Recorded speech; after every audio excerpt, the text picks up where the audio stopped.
Hi guys, it's Isla. Today I'm going to be showing you guys how to raise and breed feeder mice for your reptiles and other animals. Alright, let's get started. So let's first go over why you should breed your own feeder mice. Firstly, it's actually cheaper. If you guys have like a snake, you're going to the pet store like every week and you have to buy a new one, or you buy like in batches, however many. But like the prices I know on them, especially as your snake gets bigger, you need more larger rodents. It just adds up. If you breed your own, you can save a lot of money. Secondly, you can make sure that the mice you're feeding are healthy because you have control over their environment, their diet, their health. So whatever health the mice are that you're feeding to your reptiles, you'll know that they're getting good quality food. And thirdly, it's just convenient.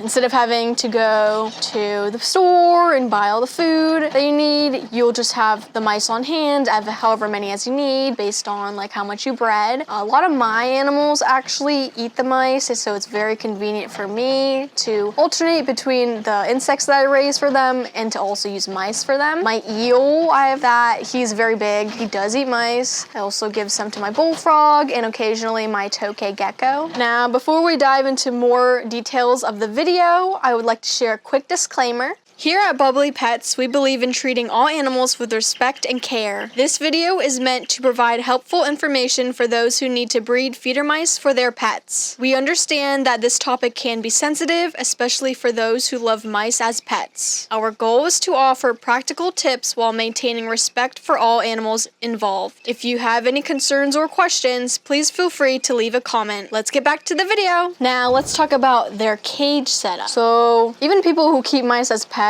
they can also use bins. Bins are pretty cheap to use. You can go to like Walmart and get a heavy duty bin, and then you have to DIY it, cut out like the lid. You want to cut out a big section and use like metal window screen for ventilation. Ideally, mice are they're smelly and they can get their enclosure dirty easily, so you want to make sure there's as much ventilation as possible. So if you're making your own enclosure like that, just make sure that instead of drilling holes, you're actually just like taking a big chunk out and using like window screen. You can also buy your own enclosure. I did start off with bins, but the mice were chewing at the places where I had to like insert the water bottle at. So you might have problems with that and might just end up just using your own enclosure for convenience, but that can also work too. Ideally, you want to have a bigger enclosure because then you can fit more mice, you could fit more accessories, more hiding spots. Also, it'll lessen their aggression towards one another if they have more space. So for their bedding, basically you can use like any small animal bedding, but that does get kind of expensive. I would recommend you use paper over anything else if you want to buy the bedding like that, but paper also gets more expensive, and so what I use instead, I use pine pellets. You can find them at like Tractor Supply. They're sold as like horse bedding. Make sure that it's just pure pine pellets though. Make sure there's no like additives and stuff, and those are actually cheaper than the paper bedding and will last you longer, and they're absorbent. Also to note, like I said, use paper bedding, but don't take like old papers like newspapers or school papers, because the mice, they like chew on it and then the ink that's on the paper will actually make them sick. So don't use that type of paper. You actually will have to buy the small animal bedding paper if you're going to use paper bedding. For the accessories that you want to use, bare minimum, I say you should have a hiding hut for each female, a food bowl, a water bottle, and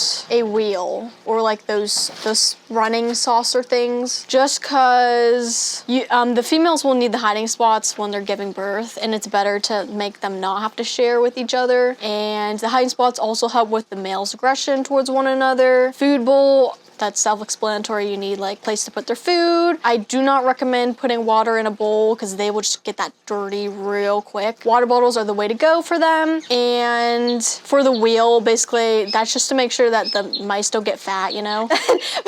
Make sure they get their exercise, that they stay healthy. They're gonna have a lot of energy, so like if you're not keeping them in a giant enclosure, it's good to have wheels for them to use just so that they can let out that pent-up aggression and energy. Also, if you want to be nice, even though these are not exactly pet mice, but I do like to provide mine with stuff to like chew on. Even like nesting material, I do say you should provide that too, especially when you notice your females are pregnant, because right before they give birth, they like to take the nesting material and they'll put it into one of the huts and get ready to give birth. So you can use things like paper towels, toilet paper, cotton balls. Even I use toilet paper rolls and they chew that up and they use the cardboard for that too. That's what I like to provide them. So basically chewing things like that you can give them. You can even give them toys if you want. You can give them like tunnels. The more the better. They are inquisitive creatures and they like to burrow and stuff.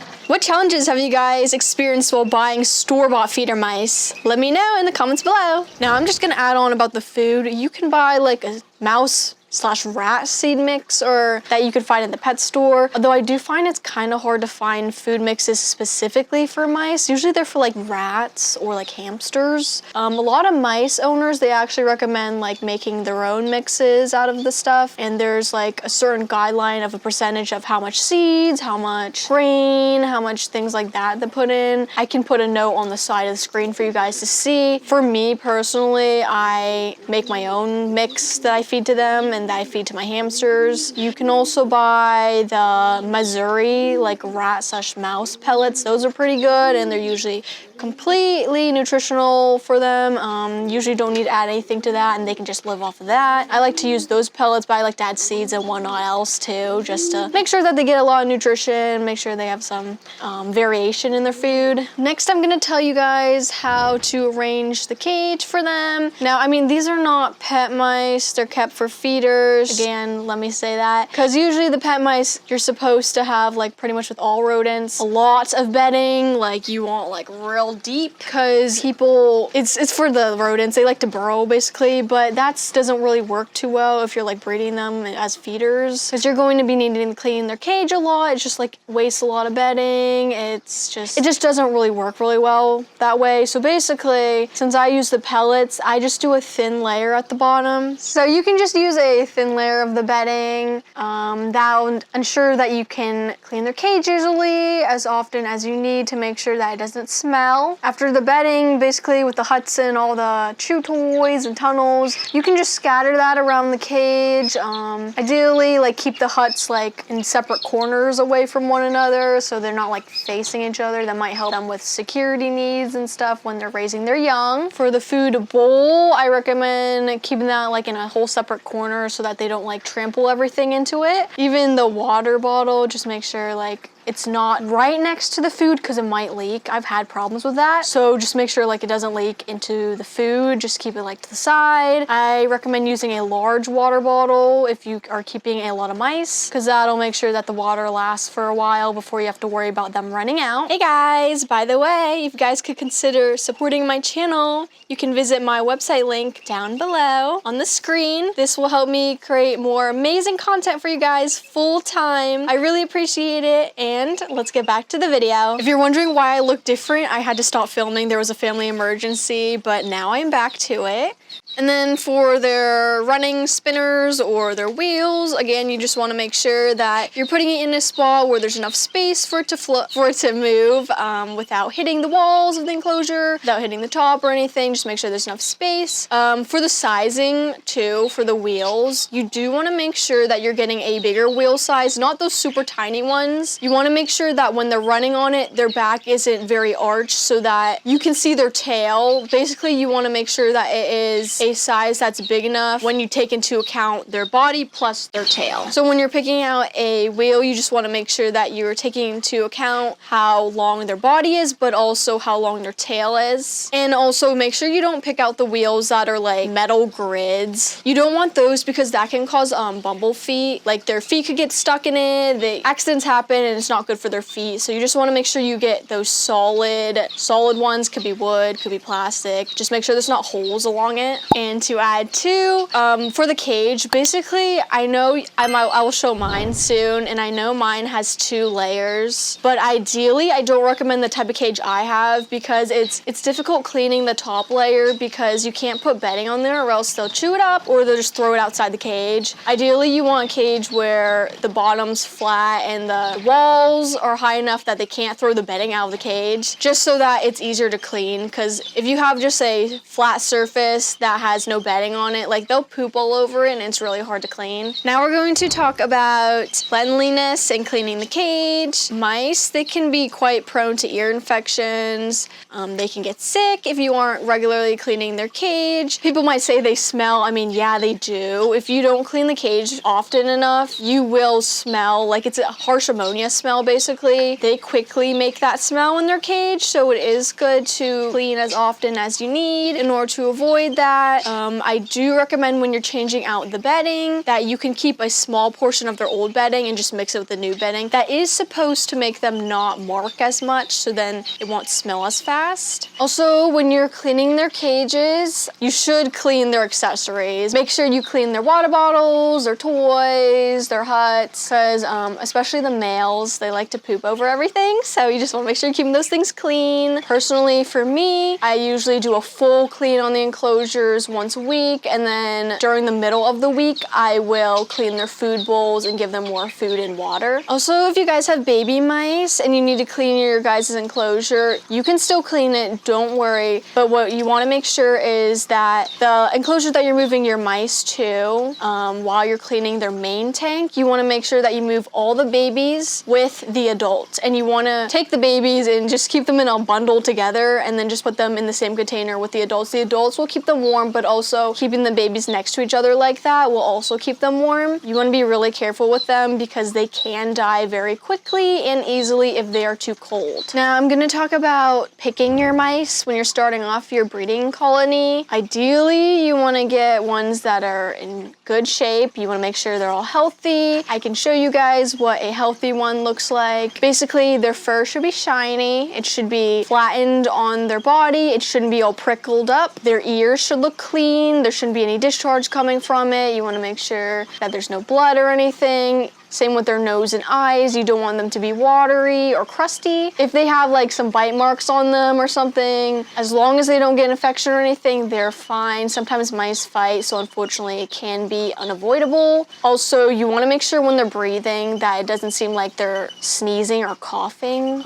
Mice can breathe fast because they're small animals, but if it seems like they're breathing excessively hard or fast, then that can be a warning sign. So ideally, you want to make sure you have good, healthy mice to start off with. Sick mice often will not breed, and if they do produce any pups, it'll barely be any. It'll be like 1, 2, maybe 3. So that's why it's important for them to be healthy. Okay, and also to add about once you've got the breeding going, like you might be concerned a little bit about inbreeding. Now, personally, I don't concern myself with that a whole lot. Although I've only had my colony for like 2, almost 3 years, so I haven't seen anything really bad yet, but it's good to start off with more females than males, and ideally if you can get them from different lineages, that'll help make sure that they are healthier for their pups and things. For inbreeding, like you might notice like there's some runts, or some of the mice don't grow as fast, or some of them might be even more prone to getting more sick easily.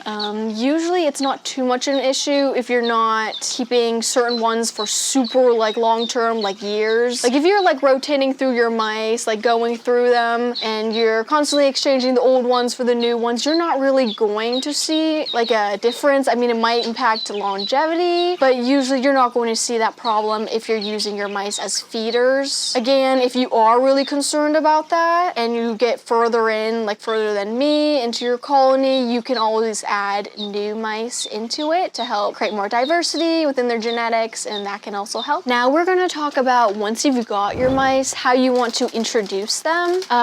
Ideally, you want to make sure your cage is all clean, that everything's fresh, all the bedding, everything that doesn't have old scents on them, and then you are going to introduce the adults at the same time into the enclosure. Like I said previously, make sure you have more females than males. Ideally, starting off, you probably just only want 1 male, and then like 2, maybe 3 females. This way you can avoid a lot of aggression with the males. It really depends on their personality and even their genetics for how aggressive they are. But starting off, you probably just want 1 male, and make sure you have enough space in the enclosure and huts for them to hide in, and that will be good. They should not fight if you introduce them at the same time though. Now, how to know if your mice successfully bred or not. There is a way to check if you look under their tail, if you look at their genitals, but I don't really bother with that. I don't look at that. Like, I don't have personal experience doing that, but usually they will start showing signs of being pregnant within 1 to 2 weeks, and usually it's pretty noticeable with the females. Like, they'll go pretty round, you know, you'll see it. But if you do keep your mice in like a bin enclosure, you want to make sure that they are getting enough sunlight in there. If they're not, you can always put like aquarium lights or something. Just make sure they have a lighting during the day and then you turn them off at night, because that is something I learned along the way. They will not breed if they don't have a steady daylight schedule, so you want to make sure you have that so that they will breed. Usually mice don't have issues with breeding. The only reasons why they might not be breeding is if there's not enough food, if they're sick, or if they don't have that good daylight schedule. So now that you've noticed your females are pregnant, usually they'll be pregnant for around 20 days. It can be a little bit more, a little bit less. It really depends on their age and how experienced they are with birthing pups. But during that time, usually just make sure you have enough food for them. Make sure that you're providing them with nesting material and bedding so that they can start working on their nests and getting comfortable. And you just want to avoid stressing them out too much, because you don't want them to miscarry. You don't want them to freak out or like kill their pups or anything. Also, to add, if you got any new males or you're trying to introduce any new males and your mice gave birth recently or they're soon going to, you want to be careful, because especially the males who have not bred before, they may kill the babies. So you want to be careful with that. Usually if you know the father's in there, you can just keep the father with the females. You can separate them if you want, but I hear that it's better for the females keeping their babies and stuff that you keep the father there. Also, once the babies are born, you just want to make sure that you aren't keeping the mice in a place where it's too cold. Ideally, a more warm setting is good for them, because like I said previously, the babies are very sensitive to cold. You want to be careful with them. But usually the females, even sometimes the fathers, they'll be very good at keeping the babies warm and huddling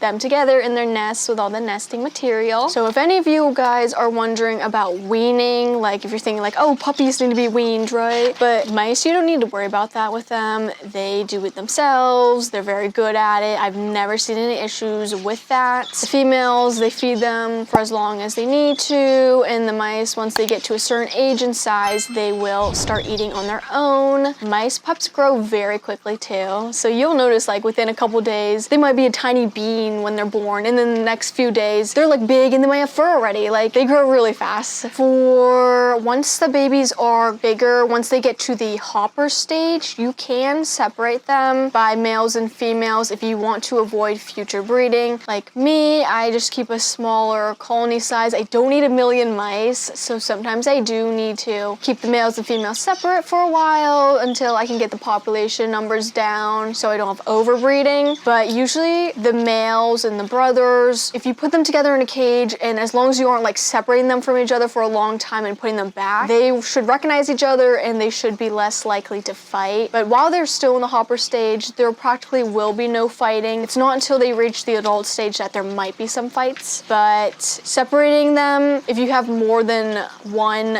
adult male mouse, then you might be a little bit wary. Just make sure you're providing a lot of space and hides for them. Sometimes, even though you do all that, they will still fight and be territorial with one another, and you can't really avoid it if you're trying to separate them. So you just, maybe they have to be fed off, you know, because some of them, I think it's really their genetics, some of them, because I've got one male and he looks like his dad. He's one of my favorites. He's like soft and like a little bit chubby, but he is so sweet. Like, he has no wounds on his body. No one has ever attacked him, and he has never attacked anyone. And that just, I don't know, like, but I really think it must be like his hormones or something. That's why. But he is a male, but he's just so sweet. Like, no one bothers him. But the other male, the dad, I've seen him fight with the others. He can be aggressive. I did have one male that was really aggressive, and it was just kept attacking another male and wouldn't stop. So I just really can be up to genetics and their hormones, and sometimes you can't avoid it, but you have to do what you can to try and lessen it at least so that they aren't killing one another. Usually they don't kill one another. Usually does not get to that point. But if you're seeing like bad wounds, just make sure you separate them and let them heal up.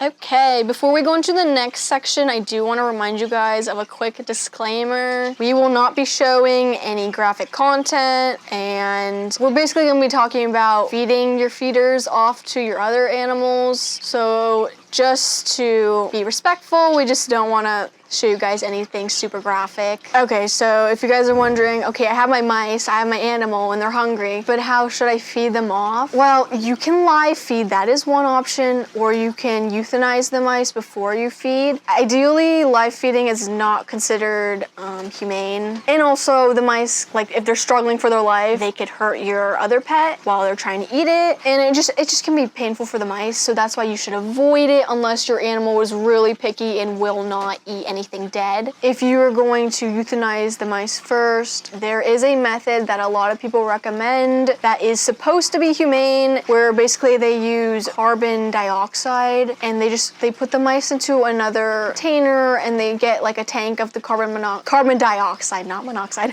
carbon dioxide, and they put it in there, and that's supposed to make them fall asleep and then die basically, but it's not supposed to be painful. And then once you've got them euthanized, you can store their bodies in the freezer or in the fridge, depending on how long in the future you'll need them. But ideally it is good to feed your animals the frozen mice, just so there's no risk of injuries and the pain is lessened for both animals. We're just gonna go quickly over just maintaining your colony, what all you should do. Like I said previously, regular cage cleaning, accessory cleaning. Basically, I'll tell you guys what I do. I clean their cage and all the accessories, everything, once a week. I'm changing the bedding too when I do that. In the middle of that time, like 3 to 4 days after I have cleaned their cage, I will clean their water bottles and food bowls, and I will refill those just to make sure they have enough food. Sometimes you might have to do that more depending on how many mice you're keeping at a time. Even with the bedding changes, if you're keeping a lot of mice, it's going to smell faster. So you might even have to clean the bedding twice a week, or maybe even a little bit more. It really depends on how sensitive you are to the smell, if you're noticing that the smell is getting too strong, that it's affecting the mice, and just how many mice you've got going and how dirty the cage is looking. Ideally, you want to make sure the cage is clean, that it doesn't smell strongly, so that you can keep your mice healthy.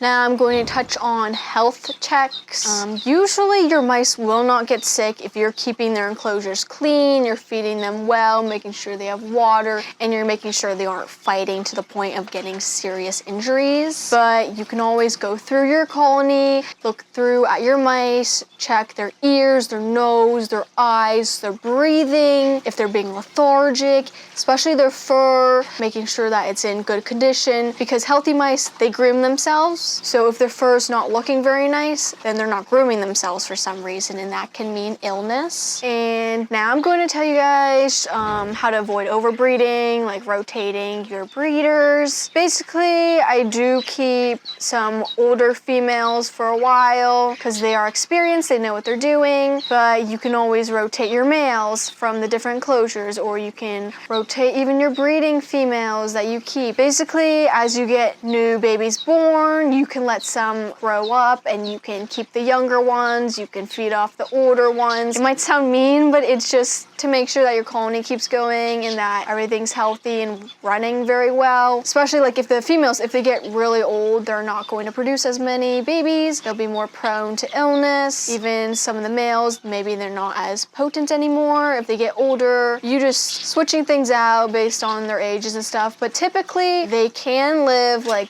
if you're taking good care of your mice, 2 to 3 years, maybe a little bit longer if you're lucky. Just making sure you're keeping track of who is who, like how old they might be around, and then you can tell like maybe you need to switch out them or how you're going to manage them based on that. And while you're selecting your guys' mice, you might not be familiar with them, you might not be familiar with rodents, and you might be like, well, how do I tell which one's a girl and which one's a boy? Well, I'll show you guys. There's not always necessarily a size difference between them. Sometimes you find the males will be nice and big, but sometimes you'll find that the females are large. It's really up to their genetics. Like some of them, I have their giant mice. That was just their line, like how big they are. But some of the more fancier looking ones I've got, they're just smaller. It's not really a concern for me, but it might be for you depending on what you're feeding and how much food you need. But basically the good way to tell is you want to pick up the mice, you want to put their tail up a little bit. Maybe if the supposed male was a little bit younger, when when you pick up their tail, the females, it should be flat under their tail, should be nothing. You might even see where they feed the young, those parts.